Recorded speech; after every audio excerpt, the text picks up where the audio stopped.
আজি 2025 বৰ্ষৰ অন্তিমটো পূৰ্ণ চন্দ্ৰগ্ৰহণ এই বিৰল চন্দ্ৰগ্ৰহণৰ সাক্ষী হৈ ৰব বিশ্ববাসী নিশা 10:57 আৰম্ভ হ'ব এই পূৰ্ণ চন্দ্ৰগ্ৰহণ আৰু পুৱতি নিশা 1:26 সম্পন্ন হ'ব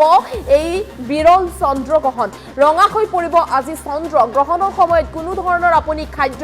গ্ৰহণ নকৰিব আপুনি কোন ৰাশিৰ জাতক জাতিকা কমেন্ট কৰি আমাক জনাওক গ্ৰহণ লগাৰ আগতে আপুনি যদি দৰিদ্ৰ গাখীৰ দৈ বা বগা সামগ্ৰী দান কৰিব পাৰে তেন্তে সকলো সময়তে আপুনি দেৱ দেৱীৰ আশীৰ্বাদ লাভ কৰিব চন্দ্ৰগ্ৰহণৰ আপুনি আশীৰ্বাদ লাভ কৰিব মনত ৰাখিব আজি চন্দ্ৰগ্ৰহণে কিন্তু আশাৰ বতৰা লৈ আহিব বহু ৰাশিৰ জাতক জাতিকাৰ বাবে গ্ৰহণ শেষ হোৱাৰ পিছত আপুনি পৰিষ্কাৰ পানীৰে তুলসী মিলাই গা ধুওক চন্দ্ৰগ্ৰহণৰ এই কালছোৱাত পৰিধান কৰক আপুনি বগা ৰঙৰ বস্ত্ৰ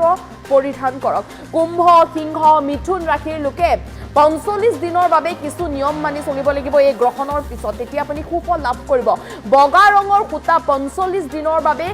হাতত পিন্ধক এই চাৰি ৰাশিৰ জাতক জাতিকাই তেতিয়া সকলো অশুভ ফলৰ পৰা পৰিত্ৰাণ পাব বুলি ইতিমধ্যে জ্যোতিষীসকলে মন্তব্য কৰিছে